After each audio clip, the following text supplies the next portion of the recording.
চাঁদপুরকে বলা হয় ইলিশের অভয়ারণ্য এবং ইলিশ মাছের বাড়ি বলা হয় আসলে চাঁদপুরকে। সেই চাঁদপুরে আসলে জাটকা সংরক্ষণ যেই অবরোধ রয়েছে 2 মাসের, সেই জাটকা সংরক্ষণে আসলে বারবার অভিযোগ আসছে যে আসলে জেলেরা বিভিন্ন জায়গায় আস্তানা গেড়ে তারা এই জাটকা সংরক্ষণ অভিযানকে আসলে ব্যাহত করছেন।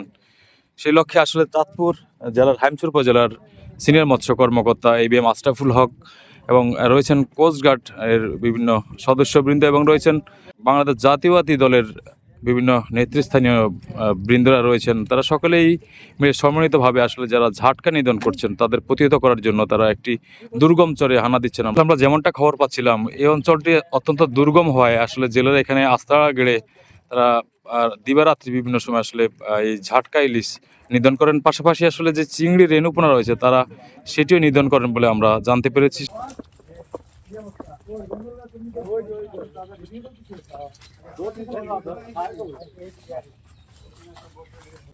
এই দুর্গম চরে বাংলাদেশ কোস্টগার্ড, উপজেলা মৎস্য দপ্তর এবং বিএনপির দলীয় কর্মীদের আসলে এই জাটকা ইলিশ সংরক্ষণে তারা সকলেই মাঠে নেমেছেন।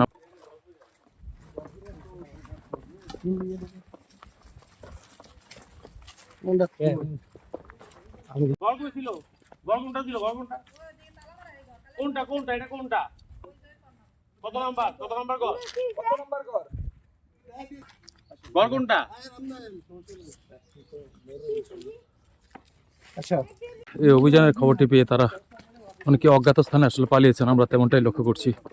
এখানে অনেকগুলো ঘর রয়েছে, সবগুলো আসলে দেখতে একই রকম। আসলে তারা যে কোথায় অবস্থান করছে তা এখনো প্রশাসন খুঁজে পাচ্ছে না। তা খোঁজ করার জন্য তারা পুরো চরটি আসলে তন্ন তন্ন করে খুঁজছেন বলে আসলে সম্মিলিত প্রচেষ্টায় তাদেরকে পাকড়াও করার যে চেষ্টা করছেন। এখানে রয়েছে হাইমচর উপজেলা সিনিয়র মৎস্য কর্মকর্তা ABM আশরাফুল হক সহ আসলে যে প্রশাসনিক দলটি রয়েছে তারা আসলে তন্ন তন্ন করে খুঁজছেন। তারা এখন আসলে এখানে গা ডাকা দিয়েছেন বলে আমরা তেমনটা এখানে লক্ষ্য করছি বা জানতে পেরেছি। গাজীপুর ইউনিয়নের যে গুচ্ছ গ্রামটি রয়েছে আসলে একেবারেই মেঘনার যেই চর রয়েছে, দুর্গম চর, সেই চরে আসলে তারা বিভিন্ন স্থানে তারা তল্লাশি করে দেখছেন। সকলে আসলে যারা ছিল এই অবৈধ কারবার সাথে জড়িত তারা সকলে গা ডাকা দিয়েছেন।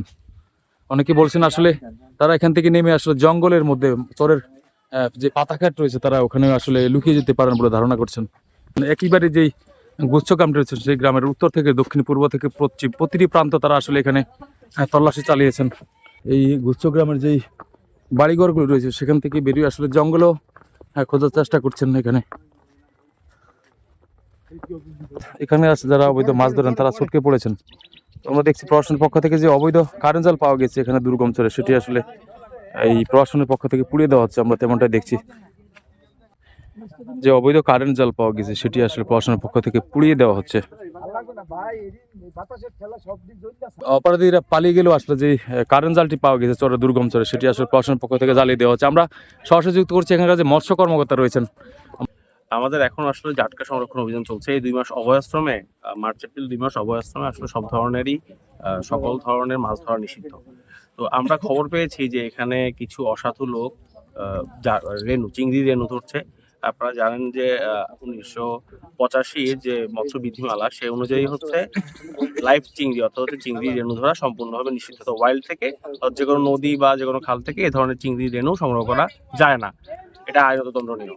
এই জন্য হচ্ছে আমরা আজকে এখানে অভিযান চালিয়েছি। আজকে আমাদের সাথে উপজেলা প্রশাসন এবং উপজেলা বিএনপি নেতৃস্থানীয় ব্যক্তিবর্গ রয়েছেন, তারা সব আমরা এখানে এসেছি। আমরা শুনেছি এখানে কিছু লোক রয়েছেন যারা এই চিংড়ি রেণু ধরছেন।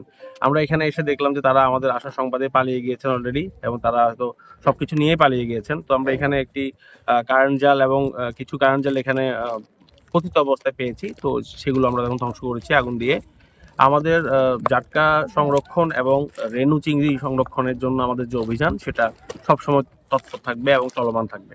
চাঁদপুরের মেঘনা তীর থেকে আমাদের সাথে রয়েছেন হাইমচর উপজেলার বিএনপির সিনিয়র যুগ্ম সাধারণ সম্পাদক। আমরা জানতে পেরেছি এখানে রেণু নিধন করা হয় এবং ঝাটকা নিধন করা হয় রাতের অন্ধকারে এবং দিনের বেলা প্রকাশ্যে। তারা প্রশাসনের চোখকে ফাঁকি দিয়ে, আমাদের বিএনপি নেতাকর্মীদের চোখকে ফাঁকি দিয়ে তারা এই রেণু সংরক্ষণ করে এবং রেণু নিধন করে এবং ঝাটকা নিধন করে। আমরা সেই ফলশ্রুতিতে খবর পেয়ে আমরা দ্রুত আমাদের মৎস্য কর্মকর্তা আশরাফ সাহেব সহ কোস্টগার্ড কর্মকর্তা সহ আমাদের উপজেলা বিএনপি অঙ্গ সংগঠনের নেতৃবৃন্দের একটি টিম আমরা দ্রুত স্পিডবোট নিয়ে আমরা চলে আসি। আমাদেরকে দেখা মাত্রই তারা দৌড়ে পালিয়ে যায়। আমরা তাদেরকে ধরতে পারিনি, কিন্তু আমরা প্রতিমধ্যে এসে দেখি যে ঝাটকা নিধন করার ইলিশ ধরার সেই কারেন্ট জাল, অবৈধ জাল, যেটা সরকারিভাবে অবৈধ, সেই অবৈধ জালগুলি আমরা পেয়ে প্রশাসনের সহযোগিতায় আমরা এগুলি জ্বালিয়ে দিয়েছি, যাতে আমাদের ঝাটকা সংরক্ষণ হয়। কারণ এখানে ইলিশের অভয়ারণ্য এলাকায় আমাদের মেঘনা নদী, আল্লাহর অশেষ নেয়ামত ইলিশ মাছ। আমাদের দেশের চাহিদা মিটিয়েও আমরা বিদেশে রপ্তানি করতে পারি যদি আমরা ঝাটকাগুলি নিধন না করি।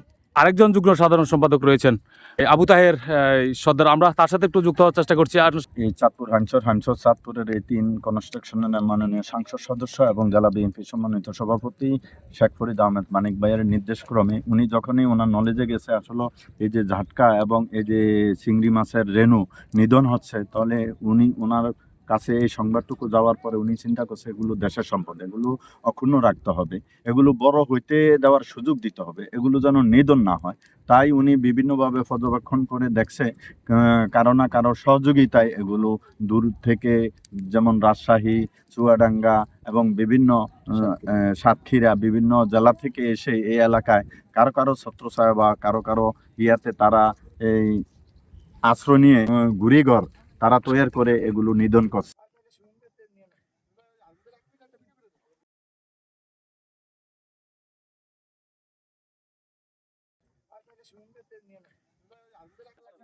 সমস্যা নেই, ঠিক আছে।